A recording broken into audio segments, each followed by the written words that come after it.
How to support your camera. Welcome back. This is the fourth and final module of our course where we get back to the basics. It deals with some really fundamental stuff like how to hold your camera and some tips for using tripods and ways you can stabilize your shots. Let's get into it. I'll get young Lydia to demonstrate the very best way to hold a DSLR. To avoid camera shake, you really need to know how to hold your camera correctly. Whether you've got an expensive DSLR or a smaller point and shoot. Firstly, put your left hand out as if you're about to serve a plate of food, and then put your camera on top of your left hand, which will hold the weight of the camera. It can also control the focus and the zoom rings. Your right hand is able to press the shutter and operate the other controls. When shooting in portrait orientation, always turn your camera anti-clockwise so your right hand is on top. Otherwise, this way is too awkward and you have to hold the weight of the camera as well as press the shutter. Not good. Next, tuck your elbows into your chest like a stable triangular shape, like a human tripod, and always make sure you have your camera strap around your neck. Now I'm going to show you what it looks like in profile view. Hold the camera's viewfinder up to your eye. This should be able to create 3 points of contact. Part your legs slightly, as this also improves balance. Well, hopefully you found that helpful. Few folks actually teach the simple stuff, although there is more to it than that.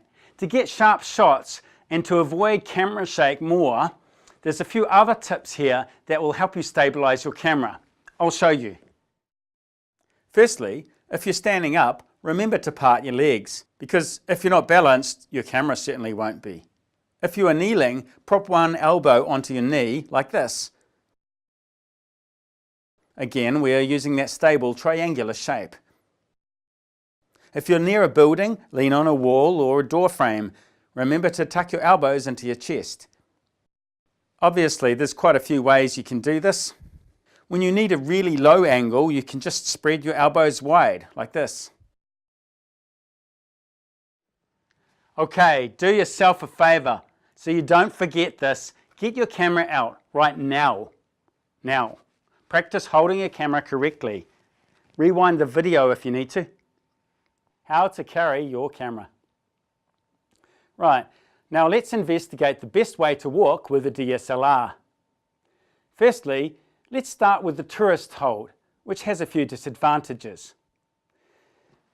First disadvantage is that if you're carrying the weight of a heavy DSLR around all day, it's not comfortable.